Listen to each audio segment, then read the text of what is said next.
Assalamualaikum warahmatullahi wabarakatuh. Alhamdulillahirabbil alamin, wassalatu wassalamu ala asrofil anbiya wal mursalin wa ala alihi wa ashabihi ajmain, amma ba'du. Selamat siang Bapak Yai, selamat siang mahasiswa dan mahasiswi Sekolah Tinggi Agama Islam Nahdlatul Ulama Kota Tasikmalaya. Alhamdulillah pada kesempatan ini kita bisa bertemu dalam rangka kajian mengkaji kitab Alfiyah, yaitu tentang fi'il muta'addi dan fi'il lazim. Yang akan dikaji pada kesempatan kali ini yaitu 3 bait dari bab ta'dil fi'li waluzumihi. Sebelum dilanjut nanti oleh penjelasan dari Bapak Yai, saya akan bacakan dulu baitnya terlebih dahulu. Bismillahirrahmanirrahim. Wa addi laziman bi harfi jari wa in hudifan nasbulil munjari naklan wa fi annawa an yatoridu ma'amnil labsin ka ajibtu ayyadu wal aslu sabku fa'ilin maknan kaman min albisan manjarokun nasjal yaman. Nah, itu bait yang akan kita kaji pada kesempatan ini. Sekarang dilanjut untuk diartikan. Bismillahirrahmanirrahim. Wa addi sareng kedah ngamutaadikeun anjeun laziman kana fi'il lazim bihar pijarin ku harap jar. Wa in hudib sarang upami parantos dibuang itu harap jar, pannasbu mangka ari netepkeun kana jabar lil munjari eta tetepikeun anu narima jer naklan kalawan samai. Sekarang dijelaskan oleh Bapak Yai. Bismillahirrahmanirrahim.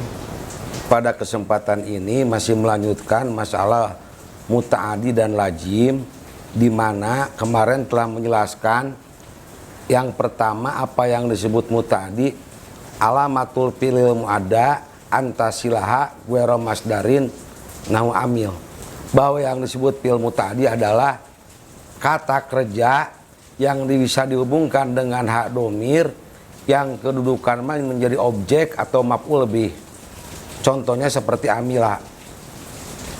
Atau yang disebut fi'il madhi itu kata kerja transitif yang membutuhkan objek. Yang disebut fi'il lazim kemarin walajimun guerul muadda. Fi'il lazim itu adalah bukan yang fi'il muta'addi, berarti fi'il yang tidak bisa dihubungkan dengan hak domir atau kata kerja yang tidak membutuhkan objek, yang disebut kata kerja intransitif. Yang kedua kemarin bahwa fi'il muta'addi itu menasabkan kepada maf'ulnya karena membutuhkan maf'ul fi'il muta'addi. Kalau fi'il lazim adalah fi'il yang tidak menasabkan kepada maf'ulnya, berarti merupakan kepada fa'ilnya. Lalu kemarin pansib maf'ul fi'il muta'addi itu harus menasabkan kepada maf'ulnya atau kepada objeknya. Menasabkan kepada maf'ulnya apabila maf'ulnya tidak dijadikan kalimat, apabila maf'ulnya tidak digantikan kepada fa'il. Kalimat aktif tidak dijadikan kalimat pasif. Itu kalau di dalam tata bahasa Indonesia. Kemarin sudah dijelaskan. Fi'il muta'addi dan fi'il lazim itu kemarin ada dua. Ada fi'il lazim secara makna, yang kedua ada fi'il lazim secara wajan. Bagaimana fi'il madi secara wajan ditinjau dari segi maknanya. Yang pertama walajimul guerul ada wahutima nujumu apalisa saja. Ciri-cirinya fi'il lazim atau kata kerja intransitif yang mengandung makna watak. Yang mengandung makna watak di dalam bait ada contohnya kanahima, seperti apa dahima. Nahima itu artinya gembul, itu kata lazim. Yang kedua bait berikutnya yang sudah kada iplala wal mudohi ikan sasa, yang secara wajannya atau bentuknya pertama wajan alala atau wajan iksa'aro atau wajan itma'ana. Iksa'aro artinya bergetar, itma'ana artinya tumanina. Yang ketiga ada fi'il lazim secara maknanya wa maktado nadopatan odanasan, yang mempunyai makna nadopah, yang makna bersih. Bersih itu seperti wadua atau tuhuro.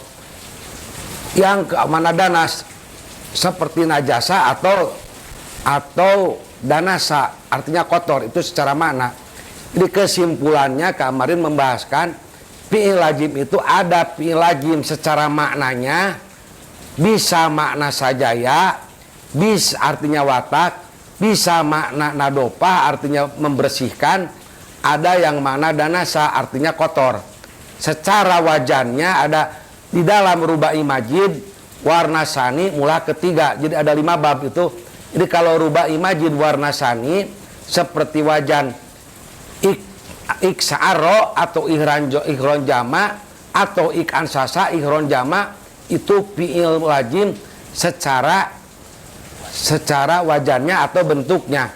Itu kemarin telah dibahas di dalam Alfiyah ya, yang ke-38 dan 39. Silahkan lihat aja Alfiyah 38 dan Alfiyah 39. Tuntas itu membahas tentang fi'il muta'addi dan lazim, baik secara tata bahasa Indonesia atau secara ilmu shorof atau menurut Alfiyah. Sekarang akan melanjutkan bagaimana caranya kalau fi'il lazim dijadikan fi'il muta'addi. Kata kerja intransitif yang tidak membutuhkan objek dijadikan kata transitif yang membutuhkan objek. Ada caranya. Wa'addi lajiman bihar pijarin. Wa'addi itu harus memuta'adikan lajiman fi'il lazim bihar pijarin dengan harap jar. Tapi kalau di dalam ilmu shorof caranya memuta'adikan fi'il lazim ada 3. Satu dengan hamzah, contohnya karuma. Karuma itu mengandung makna ejektif, makna sifat. Karuma itu mulia. Kalau pakai hamzah akroma artinya memuliakan, atau dengan tasjid karoma artinya memuliakan. Yang ketiga bisa dengan harap jar. Misalnya jitu, saya datang. Jitu itu kata kerja intransitif. Tapi kalau pakai b, jitu bi amrin, saya mendatangkan, artinya kalau lazim datang, kalau muta'addi mendatangkan. Jitu bi amrin, saya mendatangkan kepada Umar. Jadi kesimpulannya caranya fi'il lazim jadi fi'il muta'addi itu ada 3. Satu dengan hamzah, hamzah seperti lapan karuma mulia, kalau akroma memuliakan. Yang kedua pariha, pariha itu bahagia, tapi kalau paroha dengan tadrib membahagiakan. Yang ketiga dengan harap jar, contohnya jitu bi amrin atau marortu bi Muhammadin, itu setengah bait. Yang setengah bait lagi wa in hudib, dan apabila harap jarnya dibuang panas bu, maka kalimahnya dinasabkan lil munjari untuk yang dijerkan. Kalimatnya dijerkan, harap jarnya dibuang, itu adalah dalam bait berikutnya adalah naklan. Naklan itu samai. Sama itu kalau di dalam bahasa Inggris idiom itu. Jadi bagaimana dari Arabnya, orang Arab membaca seperti itu, kita ikut aja kepada orang Arab. Jadi itu tidak ada rumusnya, tidak ada patokannya, cuma kita mengikuti kepada orang Arab. Artinya itu samai kalau dalam bahasa Inggris idiom, kalau di dalam bahasa Arab itu samai, artinya kedengaran dari orangnya. Seperti contoh roba itu teh ngeuretan bahasa Indonesia meruncingkan. Roba itu al-kolama say, ya meruncingkan kepada pena, bisik ini dengan apa, pisau, harap jarnya dibuang. Jadi roba itu kolama asikina, harap jarnya dibuang, kalimatnya dinasabkan. Kalau ada itu adalah naklan itu samai, yang ada aturannya di dalam huruf jar. Harap jar itu menjarkan majrur, tapi ada yang menyeleneh bahwa harap jar yang dibuang tapi barisnya dinasabkan, itu adalah samai idiom. Jadi dalam bahasa Inggris juga ada idiom itu ya. Jadi bagaimana dari Arabnya itu. Jadi kesimpulannya di dalam bait ini menjelaskan bagaimana caranya fi'il lazim dijadikan fi'il muta'addi dengan tiga cara. Pertama dengan hamzah, karuma jadi akroma. Yang kedua dengan tad'id, pariha jadi paroha. Yang ketiga dengan harap jar, contohnya jitu bi amrin. Yang kedua, apabila harap jar dijerkan, harap jarnya dibuang, barisnya dinasabkan, itu mah samai. Artinya bagaimana, tidak ada rumusnya, tidak ada patokannya, bagaimana dari Arabnya gitu. Contohnya seperti robaitu al-kolama asikina, asalnya robaitu kolama bisikini, dibuang harap jarnya dinasabkan, itu mah samai, tidak ada dalam rumusnya dan tidak ada dalam definisinya. Itu mah bagaimana dari Arabnya. Sudah cukup itu satu bait, begitu simpulkan ya. Jadi sesuai jadi intinya untuk bait yang pertama sesuai yang tadi dijelaskan oleh Bapak Yai bahwa fi'il itu ada fi'il muta'addi, ada fi'il lazim. Adapun penjelasan secara jelasnya, secara tuntasnya yaitu ada dalam episode 138 dan 139.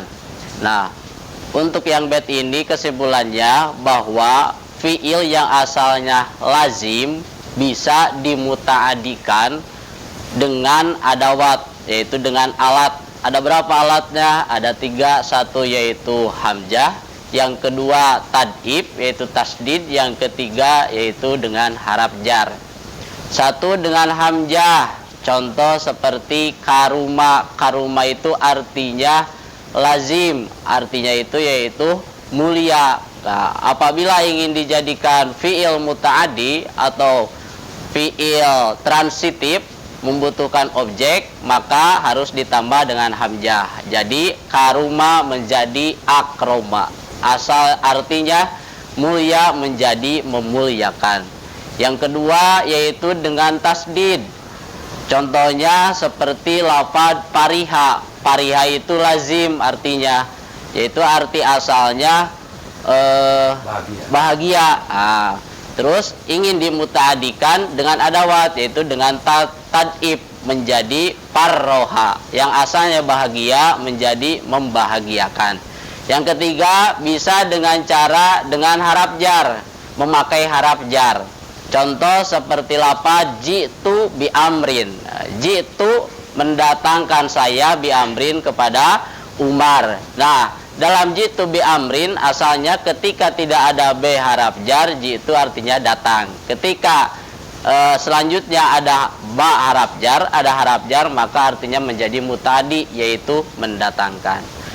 Untuk yang selanjutnya kesimpulannya wa in hudib pannasbu lil munjari naklan. Apabila dalam kalimah ada yang dijarkan oleh harap jar, apabila harap jarnya dibuang, maka bisa dinasabkan. Maksudnya apabila ada kalimah yang dijarkan oleh harap jarnya dibuang, seharusnya jar tapi bisa dibaca nasab. Syaratnya naklan yaitu sama'i sesuai dengan dari perkataan orang Arab. Contoh seperti baroetu kolama asikina. Asikina itu asalnya bisikini. B-nya dibuang, harap jarnya dibuang, dibaca baroetu kolama asikina. Saya memotong atau meruncingkan pulpen pensil dengan pisau. Itu mungkin untuk bait yang pertama ya. Untuk bait yang selanjutnya, wa fi anna wa an yatoridu ma'amni labsin ka'ajibtu ayyadu. Sebelum dijelaskan, kita bacakan terlebih dahulu artinya. Wa yatoridu sareng narima kalaku itu hadpu pi anna dina lapad anna wa an sareng lapad an ma'am nilabsin sarta salamet tina saliru. Ka'ajib tu ayyadu ari contona eta tetep sapertos lapad ajib tu ayyadu. Ajib tu paratos kaget abdi ayyadu tina yen malayar pajeg itu kaum. Udah itu biasa. Tadi menjelaskan kalimat yang dibuang harap jarnya tapi barisnya dinasabekan bahwa itu adalah sama'i. Di dalam bait ini akan menjelaskan wapi anak ya toridu. Artinya ulama mayoritas para pakar ilmu nahu apabila kalimat harap jar dihubungkan dengan anak, satu dengan anak, wa an dan an, ya toridu itu banyak dikerjakan oleh para ulama pakar ahli nahu. Jadi apabila harap jarnya dibuang, majrurnya ada, populer, masyhur di kalangan para ilmu nahu. Apabila harap jar dihubungkan dengan satu dengan anak, yang kedua lapadan. Contohnya anak seperti ajib andulu, ajib tu ayyadu, asalnya ajib tu min ayyadu. Jadi harapnya dibuang karena harap jar bersanding dengan an. Yang kedua, apabila harap jar bersanding dengan anak, ajibtu min annaka qaimun. Ajibtu min annaka qaimun, jadi ajibtu annaka qaimun, minnya dibuang. Kesimpulannya, apabila anak dan an dijarkan oleh harap jar, para pakar alinahu mayoritas kebanyakan harap jarnya dibuang. Ya toridu itu dilakukan oleh para ulama, dikerjakan dan populer dan banyak. Apabila harap jar anak dan an, harap jarnya dibuang, majrurnya diadakan. Contohnya seperti ajibtu ayyadu, asalnya ajibtu min ayyadu. Yang kedua setelah anak, ajibtu annaka qaimun, asalnya ajibtu min annaka qaimun. Tapi ada syarat, ma'amni labsin. Apabila dibuang itu tidak tertukar atau bisa dimengerti, sebab ada kalimat yang idiom juga seperti lapad rogiba. Rogiba itu ada dua, ada rogibapi artinya senang, ada rogibaan artinya benci. Jadi kalau dibuang apakah itu benci atau itu senang? Contohnya rogibtu pi annaka qaimun. Tidak boleh rogibtu annaka qaimun. Rogibtu saya senang pi annaka qaimun. Ini tidak boleh dibaca rogibtu annaka qaimun, karena kalau pi-nya tidak ada susah mengartikan itu apakah rogiba bimana pi atau bimana an.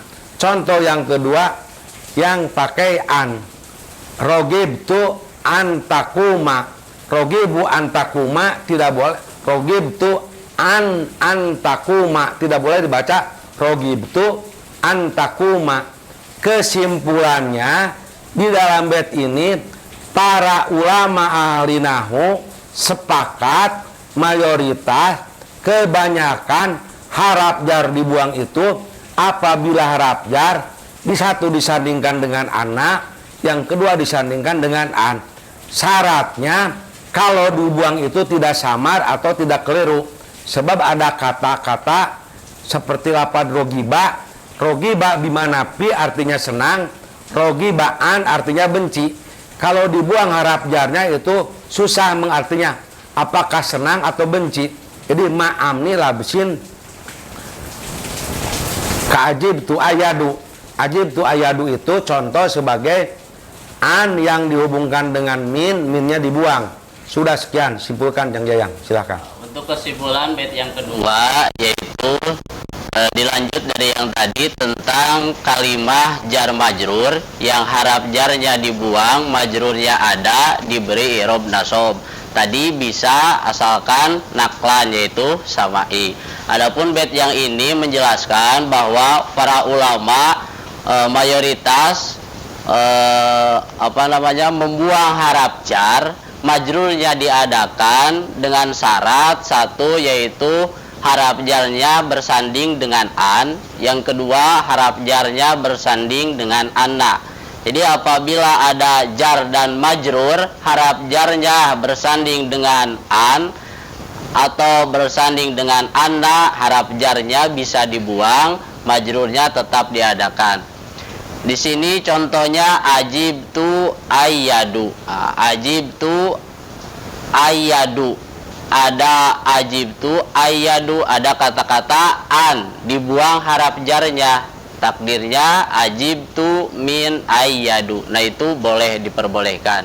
Yang kedua yaitu apabila harap jarnya bersanding dengan lafaz anna. Contoh ajib tu min annaka qaimun. Nah, min anna, minnya bisa dibuang, bisa dibaca ajib tu annaka qaimun.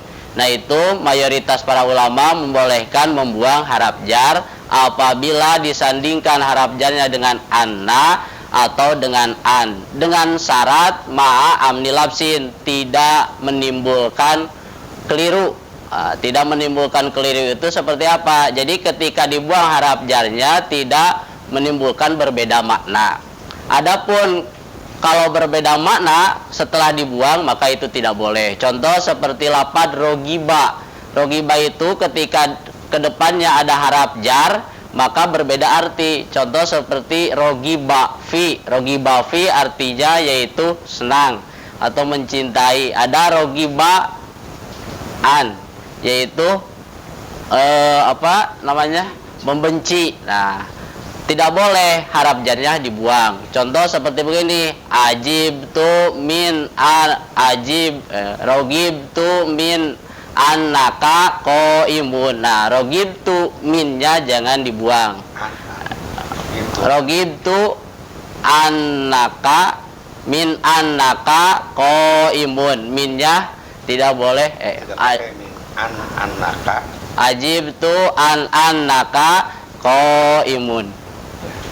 Sudah. Yang terakhir.